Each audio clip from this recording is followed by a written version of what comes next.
پیارے دوستو، السلام علیکم۔ آج رانو لائی ہے دنیا کی عظیم ترین قربانی کی عظیم داستان۔ یہ قربانی ہے خانوادہ رسول صلی اللہ علیہ وآلہ وسلم کی۔ جی ہاں، ہمارے پیارے نبی پاک حضرت محمد صلی اللہ علیہ وآلہ وسلم کی پیاری بیٹی حضرت فاطمہ رضی اللہ تعالیٰ عنہا کے پیارے بیٹے حضرت حسین رضی اللہ تعالیٰ عنہ کی، جنہوں نے حق اور سچ کو زندہ رکھنے کے لیے اپنے آپ کی بلکہ اپنی اولاد اور ساتھیوں کی قربانی دے دی۔ قربانی کا یہ واقعہ کوئی عام واقعہ نہیں، بلکہ یہ ہمارے لیے ایک سبق ہے کہ جب دین محمدی خطرے میں ہو تو جان کی کوئی حیثیت نہیں۔ دین محمدی ختم ہونے کے لیے نہیں بنا، یہ تو قیامت تک زندہ رہے گا۔ اسے ختم کرنے کی کوئی بھی کوشش کامیاب نہیں ہو سکتی۔ جی ہاں، میں بات کروں گی عاشورہ کی۔ محرم کی 10ویں تاریخ کو عاشورہ کہا جاتا ہے، جس کے معنی ہے 10واں دن۔ حضور صلی اللہ علیہ وآلہ وسلم نے عاشورہ کے دن کا روزہ رکھنے کو سنت اور مستحب قرار دیا۔ بعض لوگ یہ سمجھتے ہیں کہ عاشورہ کے دن کی فضیلت یہ ہے کہ اس دن نبی کریم صلی اللہ علیہ وآلہ وسلم کے پیارے نواسے حضرت حسین رضی اللہ تعالیٰ عنہ کی شہادت کا واقعہ پیش آیا، لیکن خود حضور اکرم صلی اللہ علیہ وآلہ وسلم کے عہد مبارک میں بھی عاشورہ کا دن مقدس سمجھا جاتا تھا۔ حضرت حسین رضی اللہ تعالیٰ عنہ کی شہادت کا واقعہ تو حضور صلی اللہ علیہ وآلہ وسلم کی وفات کے تقریباً 60 سال بعد پیش آیا، لیکن حضرت محمد صلی اللہ علیہ وآلہ وسلم نے اپنی زندگی میں ہی حضرت امام حسین رضی اللہ تعالیٰ عنہ کے جنت کے نوجوانوں کے سردار ہونے کی بشارت دی تھی، اور واقعہ کربلا کی پیشین گوئی بھی کی۔ شاہ است حسین، بادشاہ است حسین، دین ہست حسین، دی پناہ است حسین، سر داد نداد دست در دست یزید، حقا کہ بنائے لا الہ ہست حسین۔ شاہ بھی حسین ہیں، بادشاہ بھی حسین ہیں، دین بھی حسین ہیں، دین کو پناہ دینے والے بھی حسین ہیں۔ سر دے دیا مگر نہیں دیا اپنا ہاتھ یزید کے ہاتھ میں۔ حقیقت تو یہ ہے کہ لا الہ الا اللہ کی بنیاد ہی حسین ہے۔ سید الشہداء حضرت امام حسین رضی اللہ تعالیٰ عنہ 3 شعبان 4 ہجری اور عیسوی کیلنڈر کے مطابق 10 جنوری 626 626 AD کو مدینہ منورہ میں پیدا ہوئے۔ حضور پاک صلی اللہ علیہ وآلہ وسلم نے آپ کا نام حسین رکھا۔ آپ حضرت محمد صلی اللہ علیہ وآلہ وسلم کی پیاری بیٹی حضرت فاطمہ رضی اللہ تعالیٰ عنہ اور حضرت علی رضی اللہ تعالیٰ عنہ کے پیارے بیٹے تھے، یعنی کہ ہمارے پیارے نبی حضرت محمد صلی اللہ علیہ وآلہ وسلم کے نواسے تھے۔ آپ کو 55 سال کی عمر میں میدان کربلا میں شہید کر دیا گیا۔ حضرت حسین رضی اللہ تعالیٰ عنہ کی 4 بیویاں تھیں۔ شہر بانو، جو کہ ان کے بچے علی اوسط، جن کا نام زین العابدین بھی ہے، اور سکینہ کی والدہ تھیں، ام رباب جو علی اصغر اور رقیہ کی والدہ تھیں، ام لیلہ علی اکبر اور فاطمہ الکبریٰ کی والدہ تھیں، اور ام اسحاق فاطمہ الصغریٰ کی والدہ تھیں۔ حضرت محمد صلی اللہ علیہ وسلم نے مدینہ منورہ ہجرت کرنے کے بعد وہاں مسلم ریاست کی بنیاد رکھی اور وہ خود اس ریاست کے سربراہ بنے۔ یہ نہ صرف پہلی مسلمان ریاست تھی بلکہ ایسی ریاست کی مثال اس سے پہلے کہیں اور نہیں ملتی۔ اس سے پہلے لوگ گروہوں کی شکل میں رہتے تھے اور خانہ بدوشی کی زندگی گزارتے تھے۔ مسلم ریاست کو خلافت کہا گیا اور اس کے سربراہ کو خلیفہ کہا گیا۔ حضرت محمد صلی اللہ علیہ وسلم کی وفات کے بعد یہ ذمہ داری حضرت ابو بکر صدیق رضی اللہ تعالیٰ عنہ کے ذمہ آئی، اور ان کی وفات کے بعد حضرت عمر رضی اللہ تعالیٰ عنہ، اور حضرت عمر کی شہادت کے بعد حضرت عثمان غنی رضی اللہ تعالیٰ عنہ، اور پھر حضرت علی رضی اللہ تعالیٰ عنہ۔ ان چاروں صحابہ کو خلفائے راشدین کہا جاتا ہے۔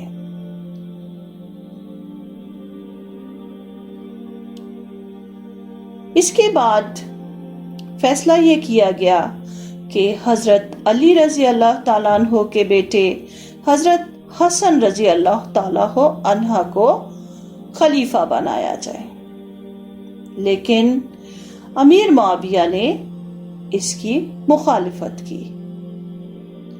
مسلمان حضرت حسن جو کہ حضرت علی کے بیٹے تھے انہیں خلیفہ بنانا چاہتے تھے، لیکن امیر معاویہ جنگ کے لیے تیار ہو گیا۔ اس جنگ سے بچنے کے لیے طے یہ پایا کہ امیر معاویہ کو خلیفہ بنا دیا جائے، لیکن ساتھ ہی ساتھ یہ معاہدہ بھی ہوا کہ امیر معاویہ اپنا جانشین کسی کو مقرر نہیں کرے گا۔ لیکن پھر امیر معاویہ نے اس معاہدے کی خلاف ورزی کرتے ہوئے اپنے بیٹے یزید کو خلافت کے لیے نامزد کر دیا۔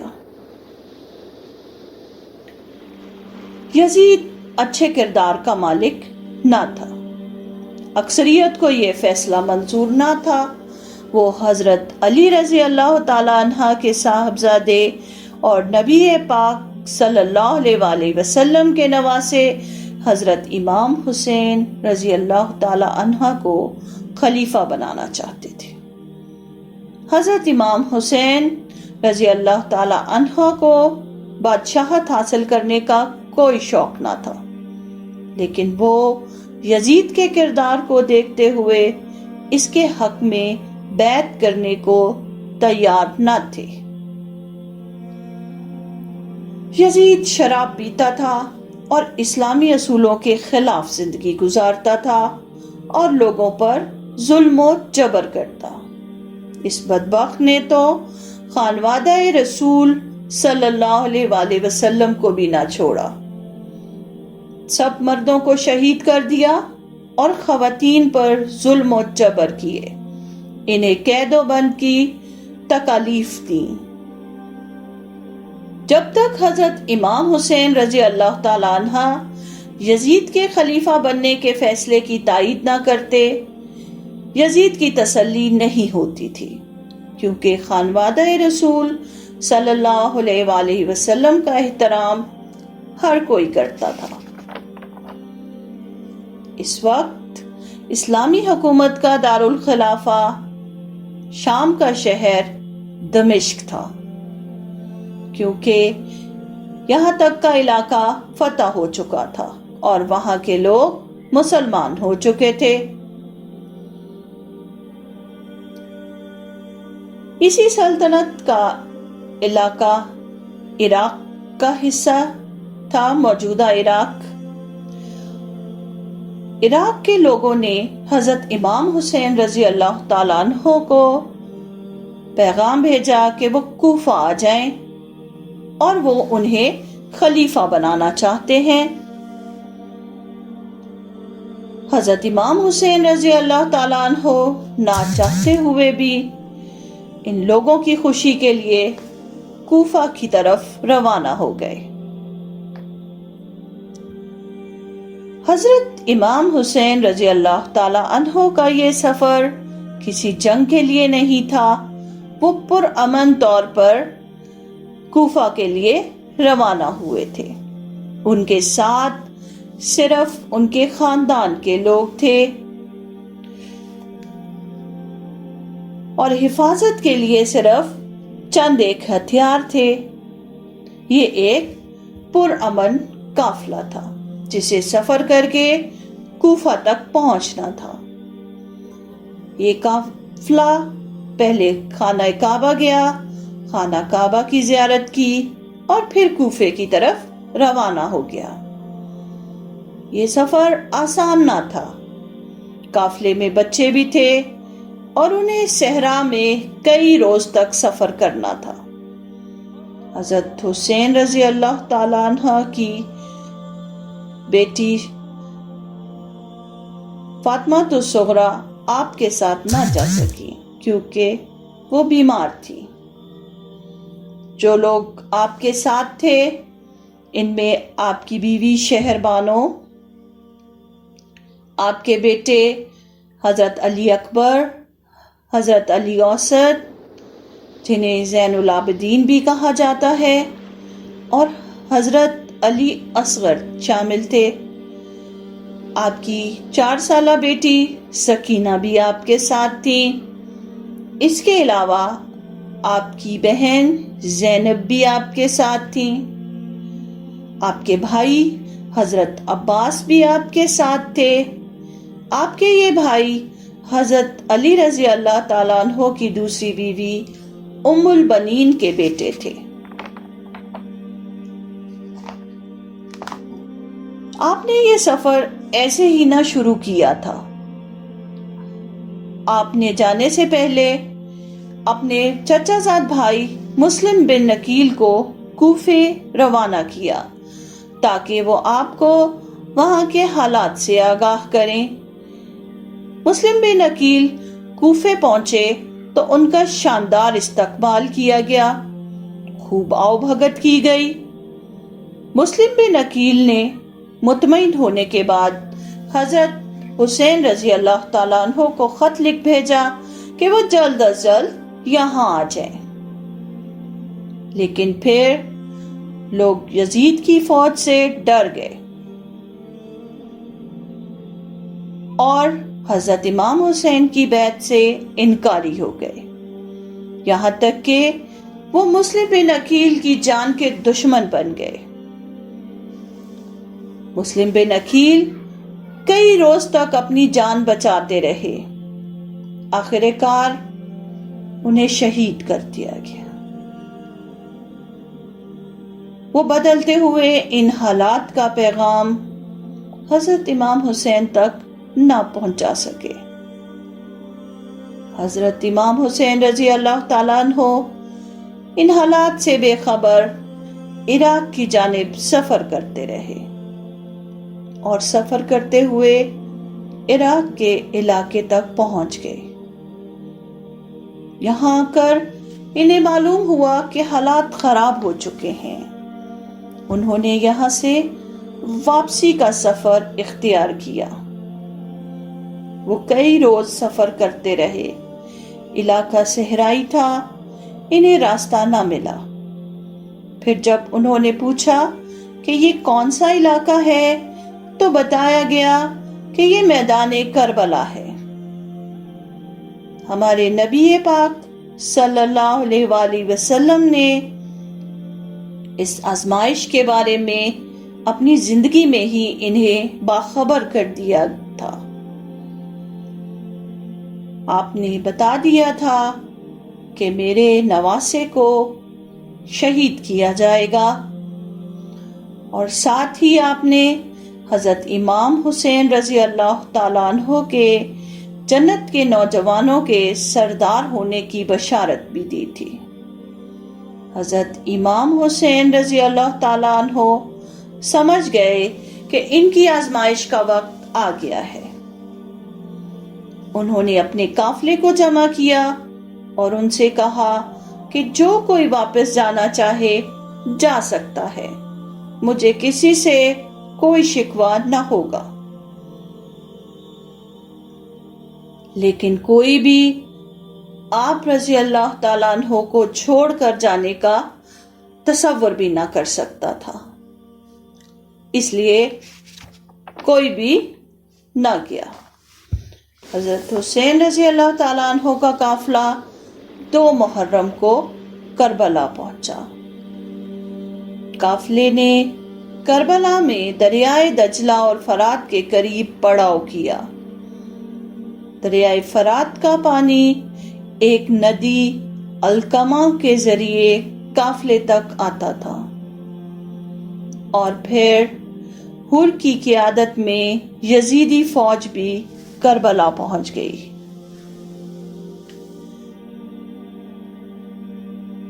یہ فوج کوفہ کے گورنر کی کمان میں تھی۔ یزید ان کے ساتھ نہ تھا۔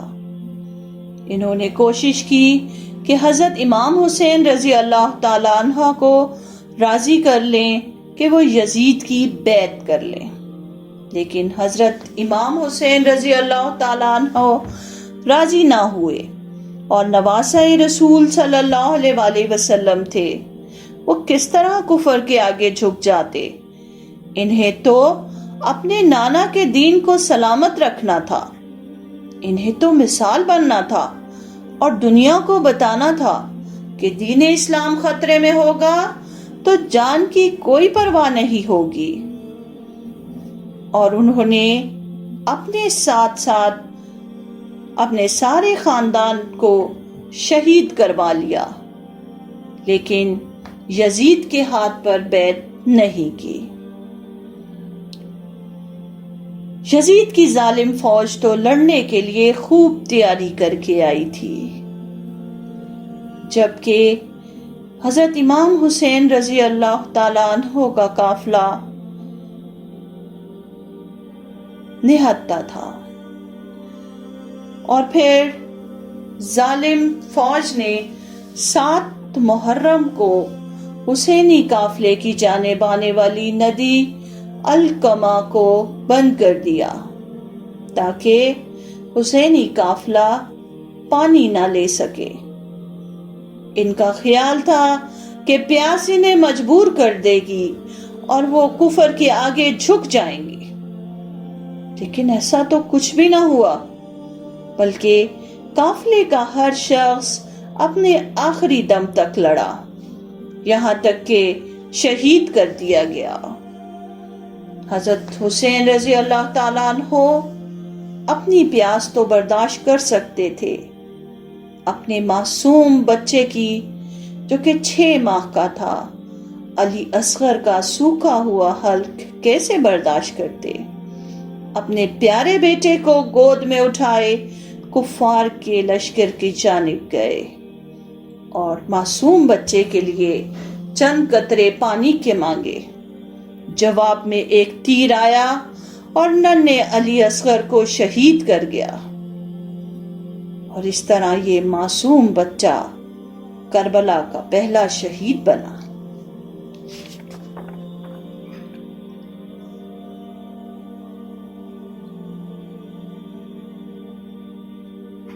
آخر کار جب مصلحت نہ ہوئی تو جنگ ہی وہ واحد حل تھا۔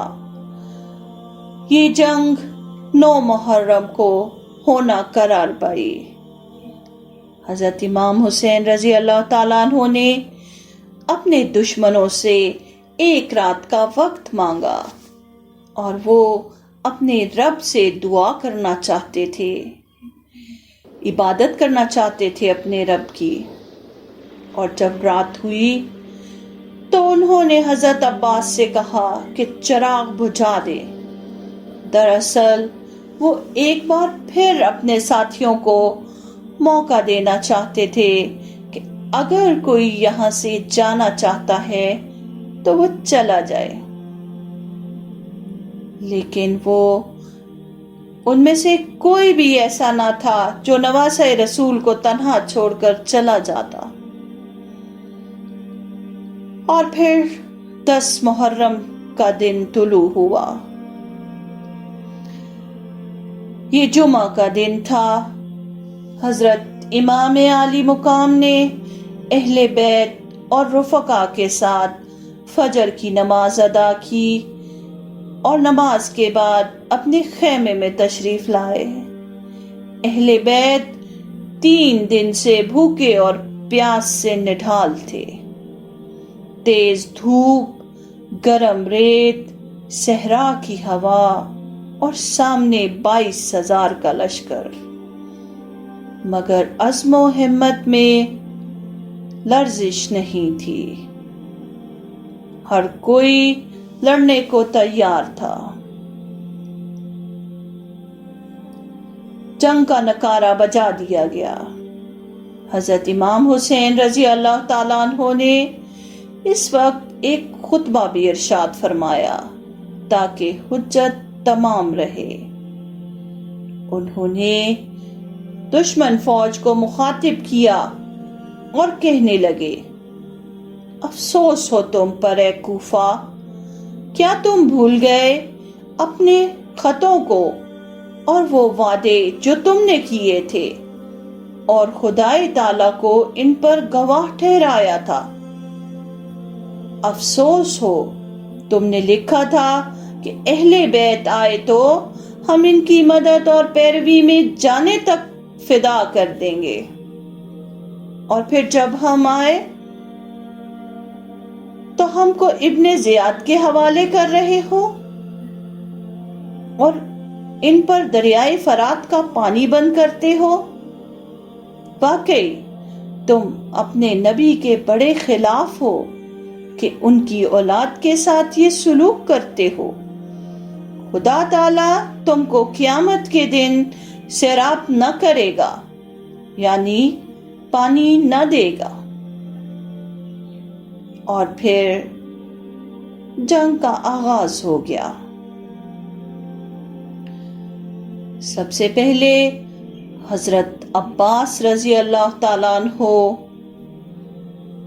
جو آپ کے بھائی تھے، اپنی معصوم بھتیجی سکینہ جو کہ صرف 4 سال کی تھی، ان کی پیاس سے مجبور ہو کر حضرت حسین رضی اللہ تعالیٰ عنہ کی اجازت سے علم لے کر ایک مشکیزہ لے کر پانی بھرنے گئے۔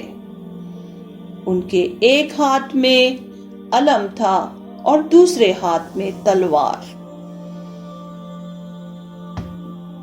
دشمن فوج تعداد میں بہت زیادہ تھی، لیکن انہیں نہ روک سکی۔ انہوں نے پانی بھر لیا۔ ایمان کی یہ حالت دیکھیں کہ اپنے ہاتھ سے پانی بھر رہے ہیں، لیکن خود ایک قطرہ بھی پانی نہ پیا۔ وہ اپنے آقا حضرت حسین رضی اللہ تعالیٰ عنہ سے پہلے پانی نہیں پی سکتے تھے۔ حضرت عباس رضی اللہ تعالیٰ عنہ واپس آنے لگے۔ انہوں نے مشکیزہ اپنے سامنے گھوڑے پر رکھا ہوا تھا۔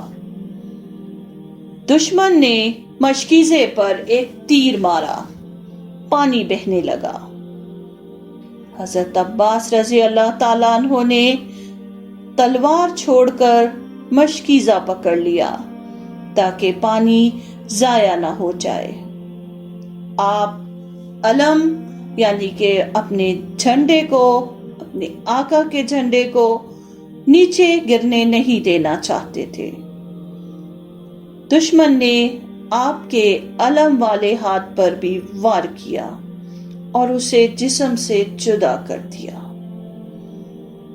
آپ نے پھر بھی علم کو گرنے نہ دیا اور اسے دوسرے ہاتھ سے پکڑ لیا، اور پھر کئی تیر مشکیزے پر لگے اور پانی ضائع ہونے لگا، اور یہاں تک کہ دشمنوں نے تیر مار مار کر حضرت عباس رضی اللہ تعالیٰ عنہ کو شہید کر دیا۔ یزیدی فوج کا سپہ سالار حر اور اس کا بیٹا خوف خدا کی وجہ سے اپنا لشکر چھوڑ کر حسینی لشکر میں شامل ہو گیا۔ یزید جانتا تھا کہ حر نواسہ رسول کے سامنے جنگ نہ کر سکے گا، اس لیے اس نے پہلے سے ہی شمر کو وہاں بھیج دیا تھا۔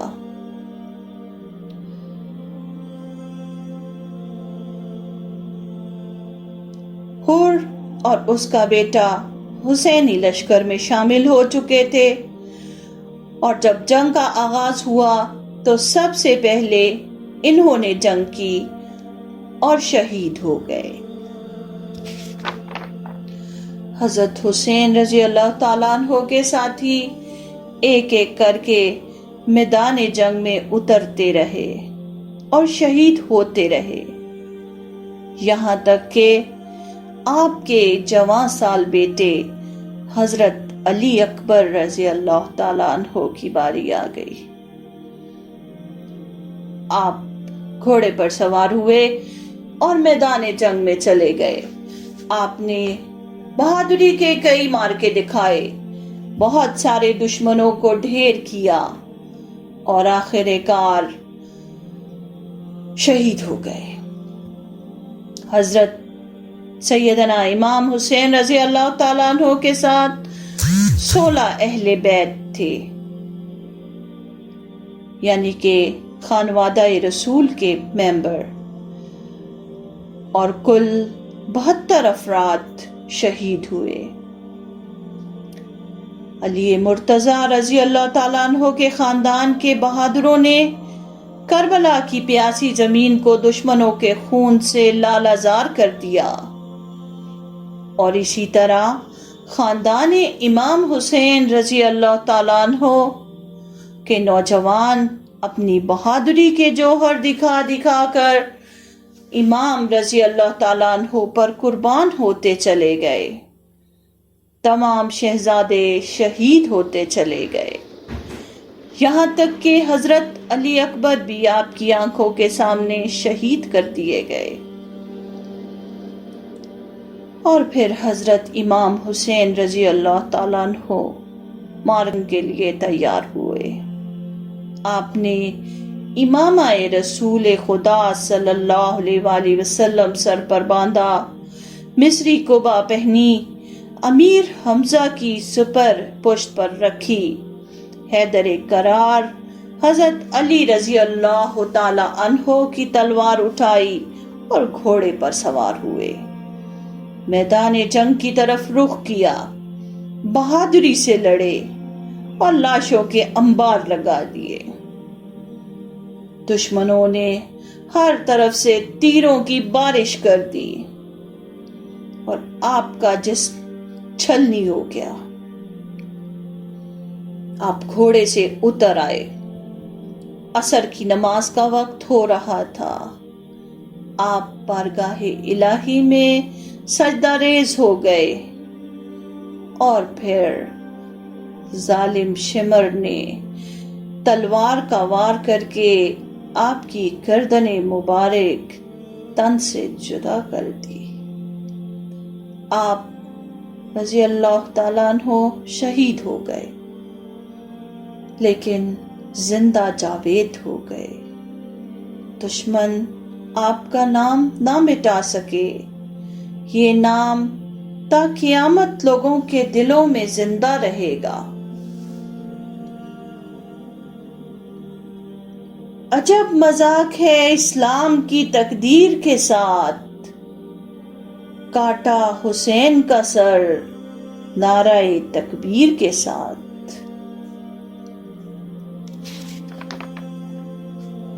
حضرت امام حسین رضی اللہ تعالیٰ عنہ کے دشمن کوئی غیر نہیں تھے، وہ وہ مسلمان تھے جو کافر ہو چکے تھے، جو اپنے دین کو بھلا چکے تھے۔ حضرت امام حسین رضی اللہ تعالیٰ عنہ کے بیٹے حضرت علی اوسط، یا جنہیں زین العابدین بھی کہا جاتا ہے، وہ واحد مرد تھے جو خانوادہ رسول صلی اللہ علیہ وآلہ وسلم سے زندہ رہے۔ انہیں شہید نہیں کیا گیا، وہ بیمار تھے اور جنگ میں شریک نہ ہوئے۔ انہیں قافلے کی خواتین کے ساتھ قید کر کے یزید کے پاس ملک شام لے جایا گیا۔ کچھ روز قید میں رکھنے کے بعد انہیں چھوڑ دیا گیا اور وہ اپنے خانوادے کو لے کر مدینہ منورہ واپس آ گئے، اور انہوں نے اپنی باقی زندگی دین اسلام کی تبلیغ میں گزار دی۔ قافلے کی خواتین حضرت زین العابدین اور حضرت امام حسین رضی اللہ تعالی عنہ کے سر مبارک کو شام کی جانب لے جایا گیا۔ جی ہاں، حضرت امام حسین علیہ السلام کا سر یزید کو پیش کرنے کے لیے لے جایا جا رہا تھا۔ یہ سفر آسان نہ تھا۔ خانوادہ رسول کے دل زخموں سے چھلنی تھے۔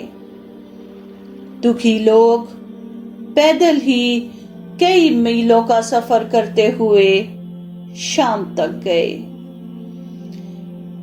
اس سفر کے دوران قافلہ ایک عیسائی پادری کے ہاں رکا۔ پادری کو جب حالات معلوم ہوئے تو وہ رونے لگا اور بہت دکھی ہو گیا۔ اس نے درخواست کی کہ رات بھر آپ میرے پاس رکتے ہیں تو آپ حضرت امام حسین رضی اللہ تعالی عنہ کا سر مجھے دے دیں، میں ان کے ساتھ رہنا چاہتا ہوں۔ وہ پادری رات بھر بیٹھا حضرت امام حسین رضی اللہ تعالی عنہ کے کٹے ہوئے سر کو دیکھتا رہا اور روتا رہا، اور اگلی صبح وہ مسلمان ہو گیا۔ قافلے کی خواتین کے ساتھ ظلم و ستم کیے گئے۔ ان کو یزید کے محل میں قید کر دیا گیا۔ حضرت حسین رضی اللہ تعالیٰ عنہ کی معصوم بیٹی حضرت سکینہ روتی رہی، اور ان کے اس رونے سے یزید بے چین ہو جاتا، اور پھر یزید کے حکم سے اس معصوم بچی کو اندھیری جیل میں قید کر دیا گیا۔ وہ پھر بھی روتی رہی۔ یزید مزید بے چین ہوا تو اس نے پوچھا کہ یہ بچی کیوں روتی ہے، اس سے پوچھو اسے کیا چاہیے۔ اور جب بچی سے پوچھا گیا کہ وہ کیا چاہتی ہے تو وہ بچی کہنے لگی، مجھے تو اپنے بابا چاہیے، میں اپنے بابا کی گود میں سر رکھ کر سوتی تھی، مجھے نیند نہیں آتی۔ بچی کی فرمائش پر حضرت امام حسین رضی اللہ تعالی عنہ کا کٹا ہوا سر جیل میں پہنچایا گیا۔ حضرت سکینہ رضی اللہ تعالی عنہ اپنا سر حضرت حسین رضی اللہ تعالی عنہ کے سر پر رکھ کر زار و کتار روئیں اور روتے روتے سو گئیں، اور وہ ہمیشہ کے لیے سو گئیں، شہید ہو گئیں۔ آپ رضی اللہ تعالیٰ عنہ کی پھوپھی زینب رضی اللہ تعالیٰ عنہ کو بلایا گیا، جنہوں نے حضرت سکینہ رضی اللہ تعالیٰ عنہ کو غسل دیا، اور جب آپ کے کپڑوں کو جسم سے الگ کرنے کی کوشش کی گئی تو وہ چپک چکے تھے، کیونکہ کئی روز سے وہ ایک ہی لباس میں تھیں۔ آخر کار مجبوراً انہیں اسی لباس میں غسل دے کر وہی قید خانے میں دفنا دیا گیا۔ غرور ٹوٹ گیا، کوئی مرتبہ نہ ملا، ستم کے بعد بھی کچھ حاصل جفا نہ ملا۔ سر حسین رضی اللہ ملا ہے یزید کو، لیکن شکست یہ ہے کہ پھر بھی جھکا ہوا نہ ملا۔ حضرت امام حسین رضی اللہ تعالیٰ عنہ نہ تو یزید کے آگے جھکے اور نہ کبھی جھک سکتے تھے۔